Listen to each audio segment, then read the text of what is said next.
Ako muna si Lord de Vera, hindi po ako historian. Dati ayoko yung history kasi boring eh. Ang ginawa din niya ni Gloria Arroyo. Kaso puro siya, may alas yata siya. A leader is a warrior, like malakas ako, ganyan. May abs ako, ganun. Parang kumbagang philosophy at the end of the day, ano lang yan kasaysayan ng pag-iisip. Yung tawag sa political science ay pangulo regime. Ang palo. Ang pangulo ay ang pangulo ng katawan ng isang bansa.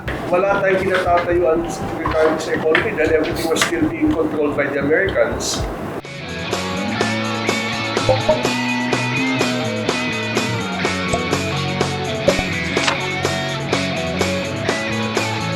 Sa mga violent confrontation, sinasabi nila na January 26, 1970. Ayan pala. ito yung unang sona ni Marcos sa kanyang ikalawang termino. Pero ito na rin simula ng tinatawag na first quarter storm. Yes. Pitaka ba? Wrote about that. Yep. Days of Disquiet, Nights of Yeah. Rage na ni-reissue ng Anvil. Ano? Opo. Bakit significant ito at ano kinalaman dito ng crocodile na paper mache? Ayan, nandito si Carl Suya to. Baka Ito, membro ng August 21 movement. Oo. Magandang hapon po. At saka project ko nito, sorry, yan, for the t-shirt.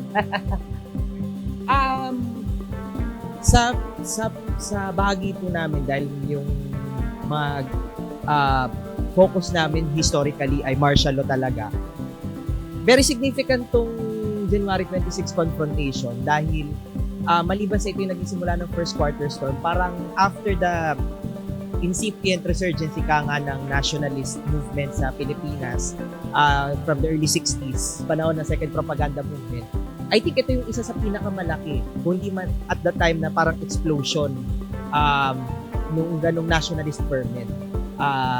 Kasi 50,000 ito, if I'm not mistaken. 50,000, crowd of 50,000 farmers, students. And very popular sa atin yung image of yung crocodile, effigy, yung kabaong, na actually nirecreate siya ng mga aktivista nung nanalo si Presidente BBM 2022. Merong kabaong literally nung unang sola niya. Pero ang isang sigurong anong fact tungkol sa rally na to, na kahit ako nagulat ako, apparently there's a photograph na dyan sa rally na yan mismo, hours before the violent dispersal, nandyan pala si Ninoy Aquino. Nagsalita pala siya dyan. And sa rally. At may photograph siya dun sa libro ng kanyang aide, Policarpio. I guess yun yung isang malaking significance, yung talagang pagpapakita siya ng intelligence. Ito yung nationalist movement na medyo dumapa ng konti after magsaysay because of CIA, etc. So may radical elements na rin yung crowd na yun, of course. Kabatang makabayan! At umabot ng gabi ang violence dito, Tito Xiao. The rally was organized by the SOCDEMs. O yung tinatawag natin na moderates. Moderates pa noon ang tawag. So yung mga moderates, sina Edgar Hobson at that time. So sumama yung mga tinatawag nilang radicals. No? Kasi at that time, meron ng, yun nga, yung Cultural Revolution, yung mga hippie movements. So yung kabataan noon, talagang gusto nila ng pagbabago. Medyo jittery sila about many things ng status quo. So kaya malakas talaga yung kilusan ng kabataan noon. Of course, ang mga moderates, ayaw naman nila ng violence. So tinapos nila bago lumabas si President Marcos, tinapos na nila yung programa. Pero naghintay yung mga radicals. So nagtaka si Edjop, nakalayo na siya, bigla, nagkakagulo na pala. Kasi paglabas ng Pangulong Marcos dito, paglabas siya doon sa Kongreso, binato na sa direksyon niya yung kabaong, yung crocodile, tsaka napakaraming bato at bote. No? So yung kanyang driver nun, si Fabian Ber, no? Bodily put himself so that he can put the president to the car. Kita mo naman, balang araw, Eventually. magiging chief of staff Yeah. at head pa ng dalawang... Intelligence agency. Ano ang sinulat ni Marcos sa yung kanyang diary entry sa araw na ito? Dear Diary, Tama. binato ko pero sinagip ako ng best friend ko. Si Fabian Ber. What you're talking about? Kasi ako, idol ko si Upaw eh. Kaya din ako, I'm an impersonator. Hindi, yung sinabi ni Marcos dyan na iniisip na niyang i-declare ang martial law. No? Kaso sabi niya, wag na muna. Kasi ang gusto niyang martial law, full martial law. na kailangan hintayin munang mas lumala yung sitwasyon at magkaroon ng assassination attempt against me and the government. Sabi niya. And after that, I will declare martial law, no, full martial law. If I want total power, this is the easier. If I want absolute power, this is the easier way to it. It seems, ang obsession ni Marcos sa martial law goes way, way back. Thesis daw niya. Thesis daw niya. At as early as 68, 69 daw, And he didn't call it martial law. He called it Constitutional authoritarianism. constitutional authoritarianism. ang bango pakinggan, ano? Ganda, ganda. CA. Di ba? CA. Parang, Dear A, gusto mo ba ng booth na babalik-balikan pag-uusapan? Book na with Dear A. Experience the extraordinary. So yung mga fishball at yung gulaman, Dear A yun. Yes, sir. May question po, kasi sabi niya 50,000 yung tao dito. Yeah. Pero parang hindi na yata naulit yung ganong karaming tao na ngayong mga makabagong zone na Ngayon. nagrarally. Ano po yung time frame natin sa ngayon? As in yung ngayon. As in mga siguro post-EDSA. Naulit pa ba yung ganyan karami? Parang hindi, yung ganang kalaki na, parang hindi na. Parang hindi na. Parang the next biggest yata was the disobedience rally ni Cory after the snap election. Apo. Nakamarami na eh. No? Tapos afterwards, EDSA goes. Ay, hindi. Wala pang 2 milyon. Pero ito kasi zone eh. Yung, Yung sa SONA daw, yung crowd ng SONA rally. Parang wala, after 86, parang ba? Ano kaya ang dahilan kung ba? Sobrang bang lala nung galit ng mga tao nung panahon na to at hindi na na-replicate? May sagot ako dyan. Wala pang Facebook nun. Nasa comments na lang nagrarally. Actually, totoo yan. Pero, okay. pero the location kasi rin yung the location na rin. Oo eh. So, sa mga schools. sa batasan pambansa eh. Ay, correct. Isa pa pala yan. So, and napupulo nila ang Commonwealth Avenue. Siyempre, Noon. pero wala pa rin bilang talaga. Tama, wala pa. Wala pang social media pero paano yung communication? Uy, magrarally tayo ganitong oras, punta kayo. Pulyeto. Ito, Yung mimeograph na, alam mo yung dating parang Xerox na hindi na maingay. Tapos nire-reproduce yun, tapos pinamimigay. Tapos ipasa mo. So, kunwari, binigay ko sa'yo, pagkabasa mo, ipasa mo sa iba. Parang, sir, investment po, kondo. Yes! Rally to ah! Rally tayo sa Abida. Okay, ano tong larawan na to? Teka, hindi nakikita masyado, no? Pero, yung lalaki may balbas na yan, hindi yan si Alan Peter Cayetano. Si Monching yan. Ramon Mitra. Monching Mitra. Ito naman si Doy Laurel. Toy Laurel, di ba? Bakalaw. Alaw. Jerry Rojas. Tatay ni Marohan. Marojas. Anak ni Manuel Rojas, the president. Yes. Jovito Salonga. Joby. Oo. Sinasabi lagi na one of the greatest presidents we never had. At nung tumakbo nung 1992 elections, second to the last ang bilang niya. Next to Doy Laurel. Diba? So yung larawan, yung picture, kwento lang. Ito yung closure of Congress. 72. But this picture is January 73 na. 73 na, no? Buti nakapag-post pa sila ng ganyan. Kasi may marami nang dinampot niyan, di ba? Yes. Correct. Bakit itong taong to ay hindi raw naka-experience ng panghahasel panahon ng martial law? Biographer ni Laurel. utang na loob. When Marcos was put on trial for murder kay Nalundasan, when the case was brought before the Supreme Court, ang sumulat ng decision acquitting Marcos was Jose P. Laurel. Ang point niya ay, sayang naman ang talento nitong batang to. Okay. Siya nag-defend sa sarili niya. Nag-review ng bar sa loob ng kulungan. So napaka-dramatic, napaka-cinematic ng kwento ng buhay. Kaya no matter what Doy did against Marcos, hindi siya magalaw. Pero di naman po siya balimbing. Di naman po siya balimbing nung time na to o may Doy kasi, I interviewed Doy when he was still alive at that time. Well, it was retired na. Ibang prinsipyo niya talaga eh. He was very political talaga. No? And his pagpanik niya ng politika, kinalaban niya talaga si Cory. No? But his principles of politics were so different because it was so 60s na makaluma talaga. No? Naniniwala siya, I think he learned this from his father. Naniniwala siya sa isang salita. Old school talaga. Old school talaga. Okay, isang salita. Kasi nung 80s, after EDSA, nagka-falling out si Doy Laurel, na Vice President ni Cory. Diba? I think may pinangako si Cory na bibigyan supposedly ng o mag-giveaway ba? Kalahati ng termino. Kalahati ng termino, uso talaga. Parang ano lang, di ganyang kwento sa Maynila. Di ba? Correct. Kahit kay Alan Peter Cayetano noon. Ay, oo. Saka kay Lord Alan Velasco, di ba? Oo. Wala pa siyang bigote noon. Wala pa. At hindi pa uso yung Facebook Live ng mga presko ng mga panahon na yan. No? Although nag-Facebook Live siya, nagpasalamat siya kay Duterte. Thank you for making me. But when I asked Peping about that, when I interviewed Peping before, he denied it. No such There's promise. no such There thing was no as such the promise. agreement. Oo.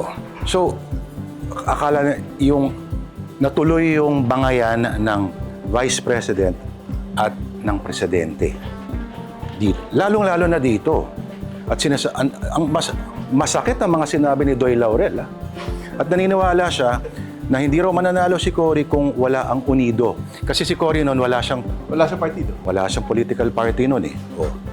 Except for yung yung laban. Na noong 1978, pupunta tayo doon mamaya. Ano? So, larawan na to, sinarado yung Congress, ito ay naging Senate President. Meron kang entry Yula tungkol sa Mace. Yes, the Senate Mace. Senate Mace.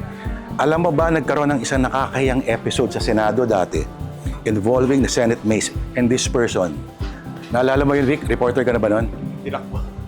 Ano ginawa Nelson? Kinudeta kasi si Joey Salonga.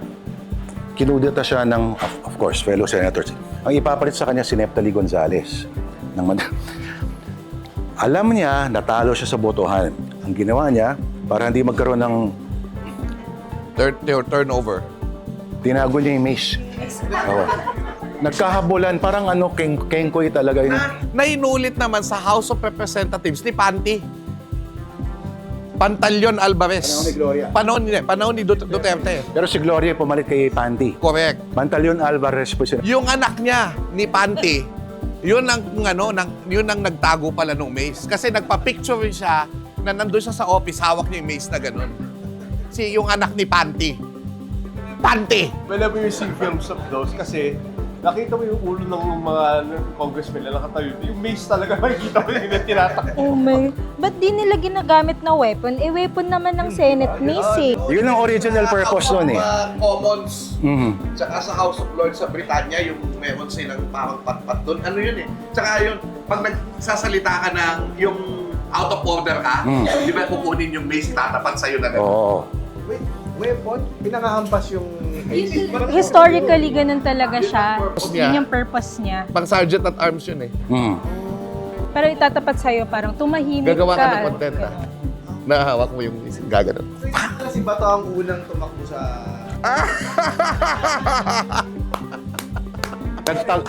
Nagtaguan pa. Unang tumakbo sa Senado!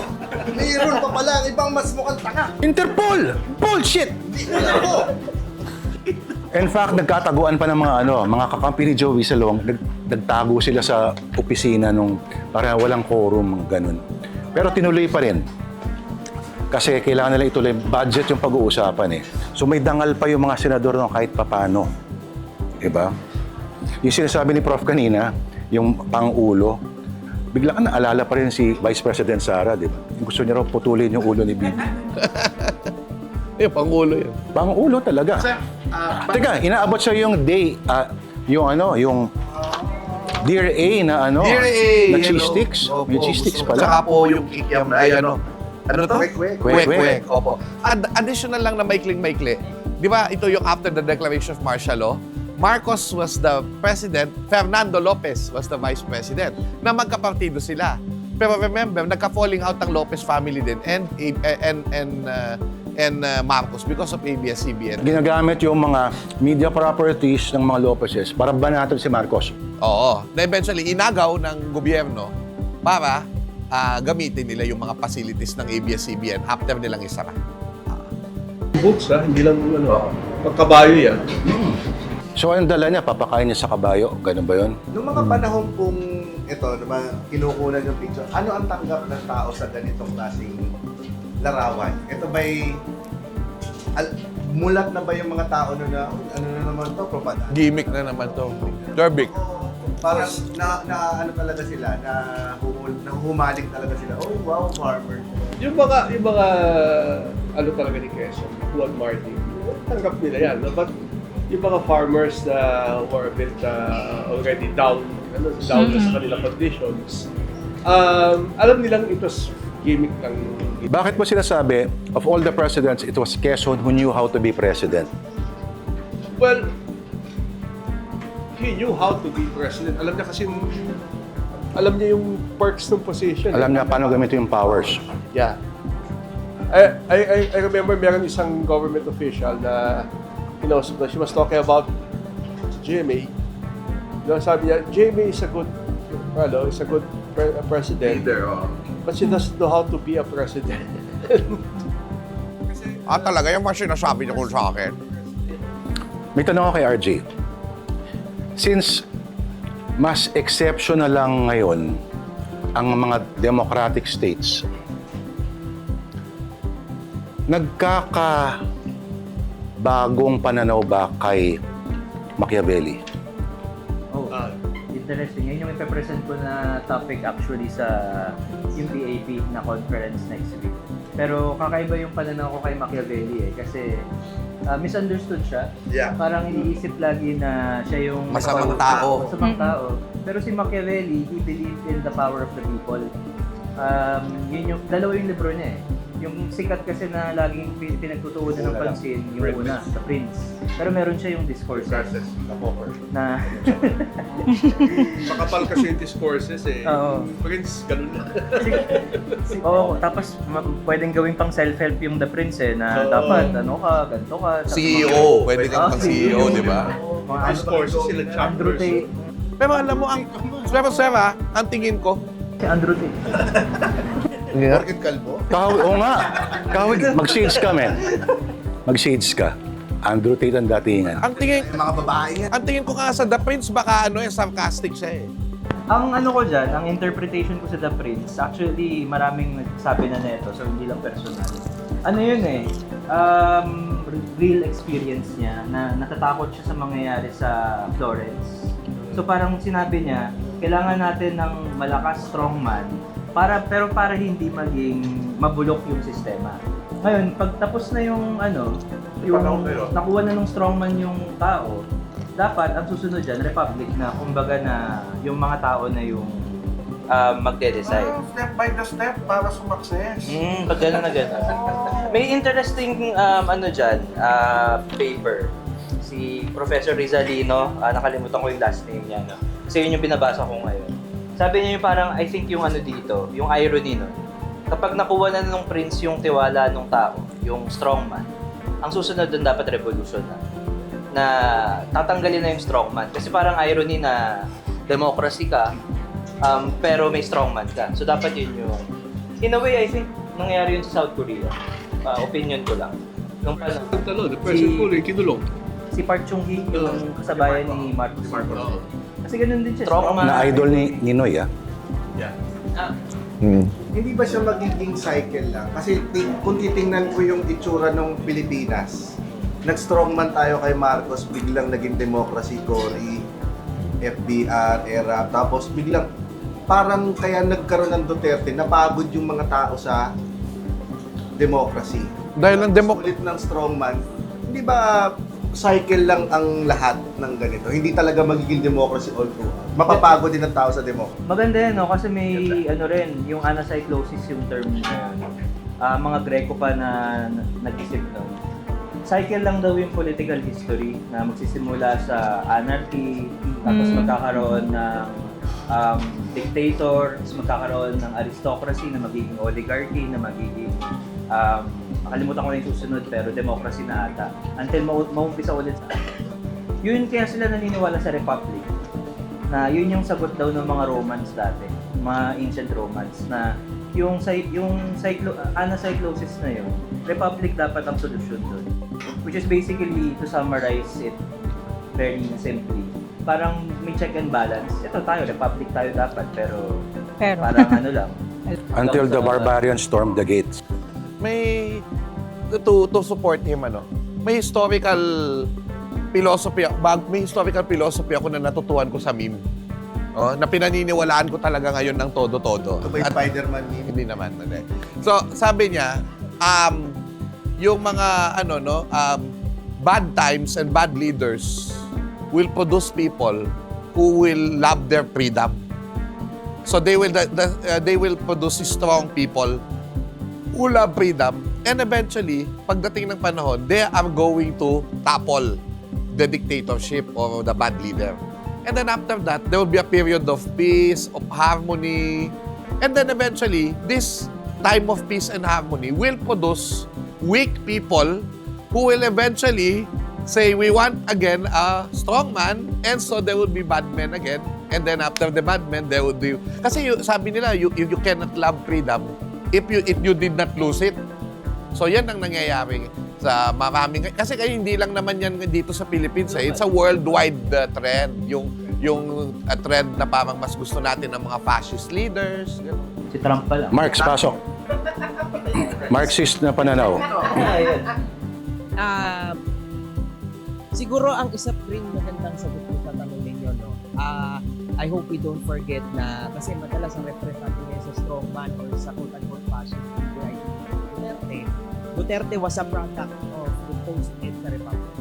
Ang model ng Davao Death Squad, this is historical document, the model of the Davao Death Squad were the vigilante groups, anti-communist vigilante groups na nagsimula kay Marcos Sr. pero ang heyday nila nung panahon na ni Cory, Alsamasa, specifically kasi Alsamasa sa Davao yun.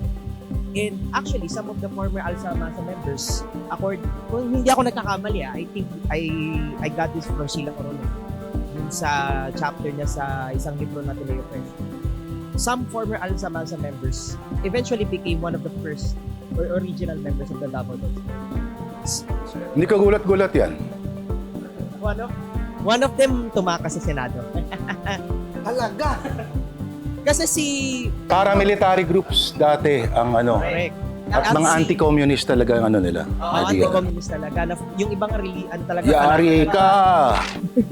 Anti-communist. Senator kayo ay miyembro ng TADTAD dati. Ano yun?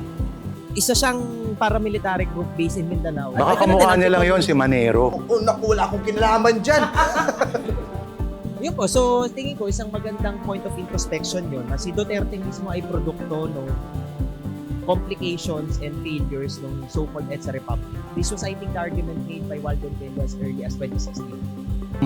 Ang isang teorya naman dyan ay hindi pag ganon kalayo inaabot na sirkulo natin mga Pinoy. Ang tendency natin, we always tend to vote the opposites. Kung gaano kalusyo ngayon, ang susunod pipiliin natin medyo, alam mo na.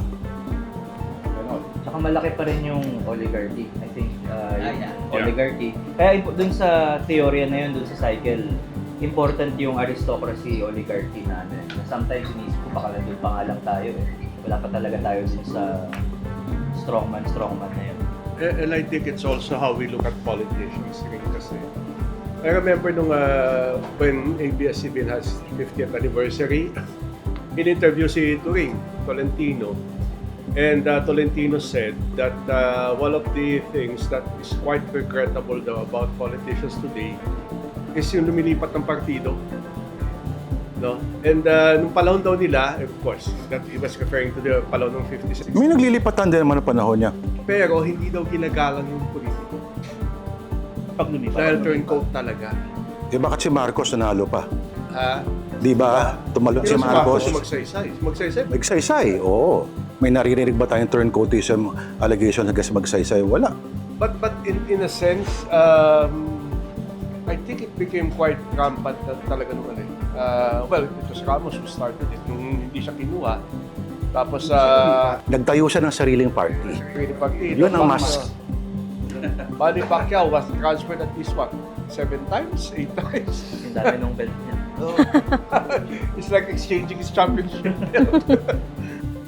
Actually, it's not parties that define it, but you're right in saying that we do choose between opposites. In fact, according to Tihanke and Thompson, I think we talked about you either elect especially under the post-EDSA Republic, a reformist, which is a slight adjustment but leaving the status quo, or populist. I think right now, well, we start with Cory, so that's a reformist, and then Ramos also a reformist, but then Estrada, which is populist. Then after that, Goya Arroyo, which is reformist, which is back to institutional power. And then Aquino was a bit of a hybrid since he's both populist and reformist. So there can be a hybrid. So it's these three possibilities. So Duterte, we had the populist leader, and now I think Marcos, believe it or not, is a reformist. People call him a performative reformist, like he's anti-corruption, but we'll see. It produces results, but we'll see if it's genuine. But I think right now we're under a fork in the road. We might have another populist inside Duterte, or maybe another reformist. So it's between these, or a hybrid. So it's between these three, like the paths. So we'll see what will happen in 2020. Yeah. May iba pa ba? May iba pa ba? Meron. Communist. It's about time. Oo. Supportahan mo na siya, Carl, ha? May tanong daw. Mr. Donut, maraming salamat. Soft, chewy, hindi mapipigilan. Sarap tikman ng Mr. Donut. Japan's #1 donut. Pondering. Ito pala yung Pondering. Alam mo ba, Xiao Chua, perfect kasama sa paborito mong Bavarian Donut at Mr. Donut Coffee. Coffee. Okay na yun. Pag-thank you na lang ka. Salamat. Oo. Potato Corner, flavor the moment. Ano yun? One of the greatest political jingles of all time. Mango magsaysay. Mango magsaysay. Thank you, Max Mango. Ang website nila, puntaan nyo Max Mango PH or message their Facebook page, Max Mango Maine. Kailangan may Max kasi pag walang Max, baka yung tindahan ng damit ang puntahan ninyo. Dear A, gusto mo ng booth na babalik-balikan pag-uusapan, book na with Dear A. Experience the extraordinary. Okay. Siguro ihuli ko si Yula. Yula, ano ba ang pwedeng meron bang yung mga simbolo o mga logos na pag dinicode natin may ituturo sa atin? At ang mga memes ba yung mga sabihin natin makabagong editorial cartoons or makabagong logo, pwede ba? Yes, I think so. At the end of the day naman, lahat naman ng mga pinoproduce natin ng mga designs or forms of content, it's visual communication at the end of the day. Especially memes. Actually, nung batch ko, marami sa mga colleagues ko took pieces of memes, study of memes. Like, what do they mean? Because it's a lot of the memes are obviously political or dark humor. So, yes, definitely, marami rin tayong medidecode sa mga memes and also the tone of the language of, especially nowadays, it's in social media. May na-determine ba kung paano na may measure yung pag ginamit mo itong simbolo, alam mo kaagad na maintindihan kaagad? Or ano tawag dito, it has to be adjusted in a certain way para at least madali maintindihan. Hindi ba basta pwede isalpak di ba? So paano measurement na paano siya pwede maintindihan? Do you mean by like, pag nakita ko, alam ko kaagad yun. Pero anong format ba? Like seal? We're talking about seal or we're talking about like... Let's say a seal. A seal, okay. A seal, yes. Kasi ang tinitingnan natin doon ay eye direction. So, yun yung basis talaga actually ng art direction. Yung dapat dinidirect natin yung mata, saan ka unang titingin. Pangalawa, ano yung second, ano yung third. So, for example, yung seal na yan na nakikita natin right now, di ba? That already controversial. Yung even the Great Seal of the Philippines, di ba? We have two colonial elements. We have the American bald eagle and we have the ultramar, which represents we were an overseas possession of Spain. So that in itself already shows how much the Americans and the Spanish really took part in our history to the point that it's in our seal. And if you compare to some of the seals of Southeast Asian countries, tayo ang pinaka-western. Tayo pinaka-colonial. Kasi a lot of them already discarded their colonial elements. Parang they really embraced their Southeast Asian heritage. So right now, kaya there's this discourse din na, bakit tanggalin na nga natin yung American Bald Eagle and yung Ultramar?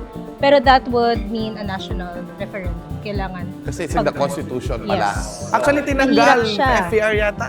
I forgot na. Basta tinanggal yan, nawala na lang bigla, and then eventually binalik kasi nga, hindi mo lang pwedeng palitan dahil nasa Constitution. Yeah. Okay, bibigyan ko isang round. Ang mga last words. Things to keep in mind. Ikaw na yung pinakahuli, James Caraan. Senator pala. Sagutin mo na yan. Victorious muna siguro? Siguro ang masasabi ko sa isang SONA, sa SONA don't expect anything bad to be said by the leader because every SONA that is done by every leader is a pat on his own back. Na gumawa siya ng mabuti para sa kanyang bayan. At it doesn't give any room na magkakamali ka. na magkakamali siya. It will only be an addition to what you will do better. Yun ang parati makikita sa SONA. Thank you. Palakpan natin Jose Victor Torres. Dr. Jose Victor Torres. Kasalukuyang gumagawa ng akla tungkol sa buhay ni Jose Laurel. At hindi ito yon. Nakita ko lang dito. Yula? For me, siguro, it's always important to look into context. Ang haba-haba usually ng SONA, ilang minuto ba usually yung talumpati ni BBM. Usually kasi people try, especially in social media now, people try to splice things and really try to put things into different context. Napaka-importante to try to research and try to understand ano ba yung konteksto ng mga sinasabi ng presidente and to see if there's, of course, if there's truth to it. Napakadaming misinformation in this era. For sure, maraming fake news na lalabas after the SONA. So it's important to really make an effort to educate ourselves. And remember that in social media, misinformation spreads 9 times faster than real news.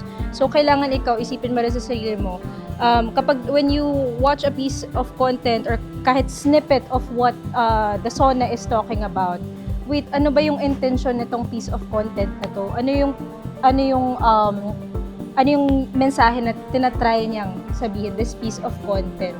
So, ayun, always let's try to use our critical thinking skills din when we're watching. Mabilis lang, sikreto ng isang successful social media account.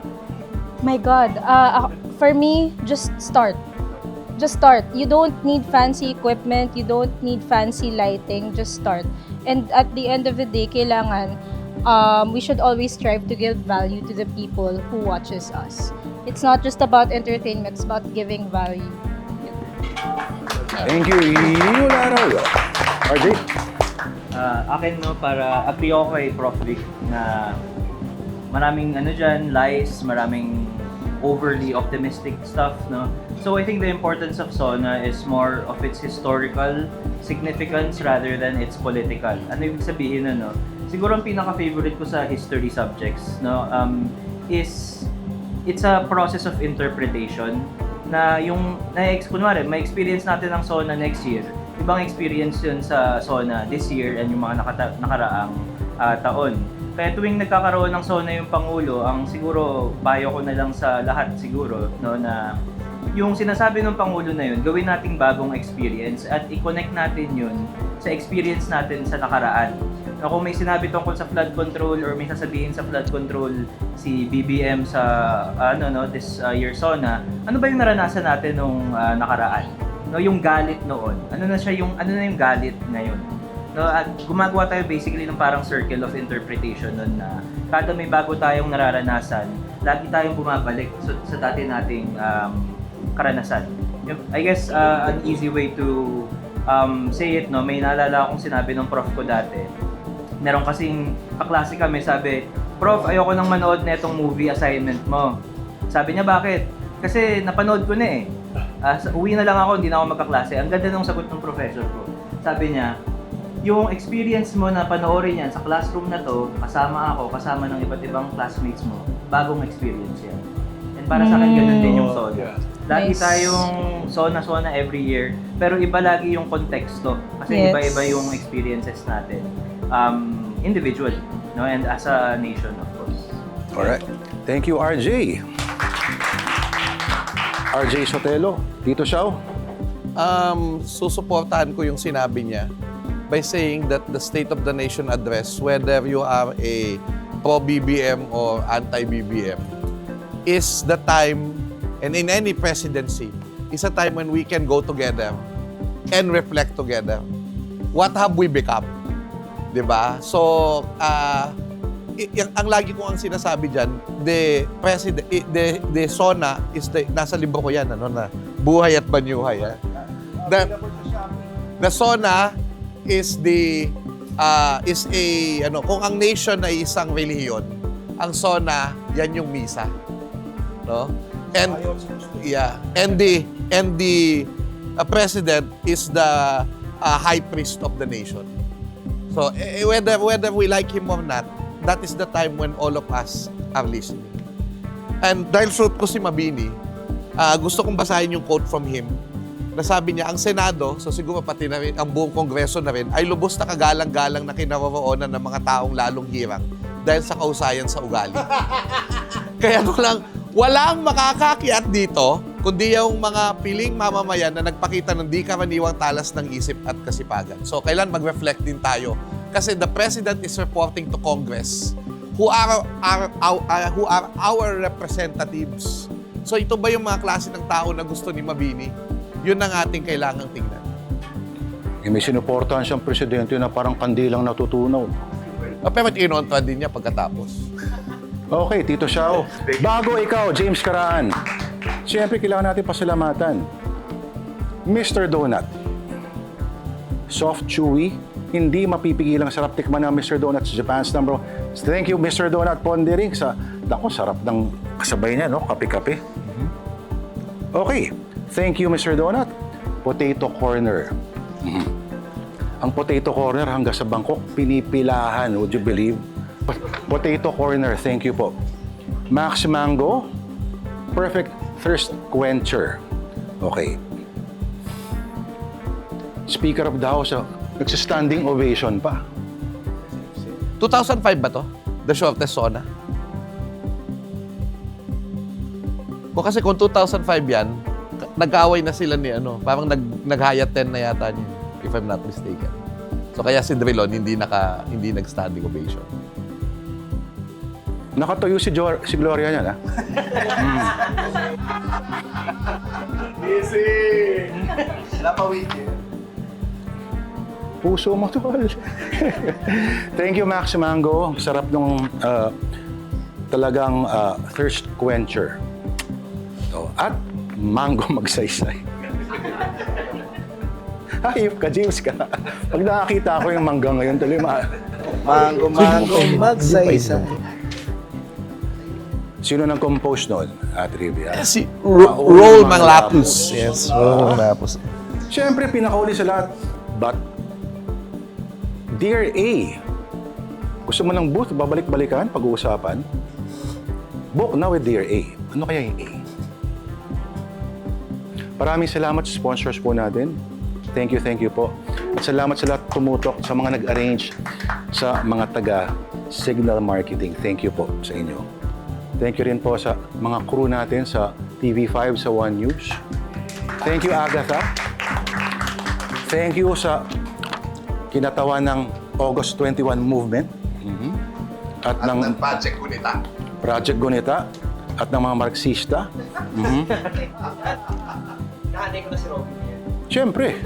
Oo. Alright, sa lahat ng tumutok, thank you po. Thank you, Patricia. At sa mamang malaki, mabailente. Oh. Thank you, sir. Okay, thank you po sa inyo. Okay. Sana makaulit tayo. A yearly ritual sa ayaw at sa gusto natin, ito na yung pagkakataon na nagharap-harap lahat ng ehekutibo, legislatura, nagre-report sa atin. Dapat maningil ang dapat singilin ang dapat magbayad. Ang mga nangako, ayan. Singilin natin sila. Kung hindi, malaya ka pa naman, Carl, na manunog ng FEG, di ba? May joke lang po, baka...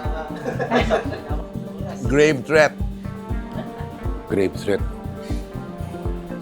Alright, so, iiwan ko na sa mga mag-google sa pangalan niya, lalabas pangatlong entry, parang party rates, wedding rates, the great Senator James. Not a communist. Karaan. After po yan, magtataas na ako ng rate. Sa kanila pwede kunyari may nice mag-imbita sa'yo. Punta lang kayo sa www.jameskaraan.com. May website ako. Alam mo, matanda. Or nakalagay. Matanda na, may website eh. No? Website. May website ka ba, Yula? Meron, di ba? Yes, meron. Oo. Portfolio. Yeah. Parang portfolio, no? Pag mas bata, V, vlog. Pag mas matanda, B. Seryoso? Sorry, si RJ pala. Ageism. WordPress. May 3 ka, di ba? Tatlong. Accounts, tama ba? Isa lang yung Legazpi man. Yung Legazpi Man. Facebook. Wala, hindi ako nagagawa. Sa Instagram lang yung content. Ayan. Ibig sabihin, sa pace ng teknolohiya ngayon, matanda ka na rin. Instagram eh. Diba? TikTok. Ano? Ano pala sikreto para sa'yo? Para especially content mo ay... Content. Ako, ang advice ko lang, magtrabaho muna. Yung, kumbaga, live the Experience real world. muna. Tapos, Tama. kapag may ginawa kang interesting sa trabaho mo, dun ka gumawa ng content.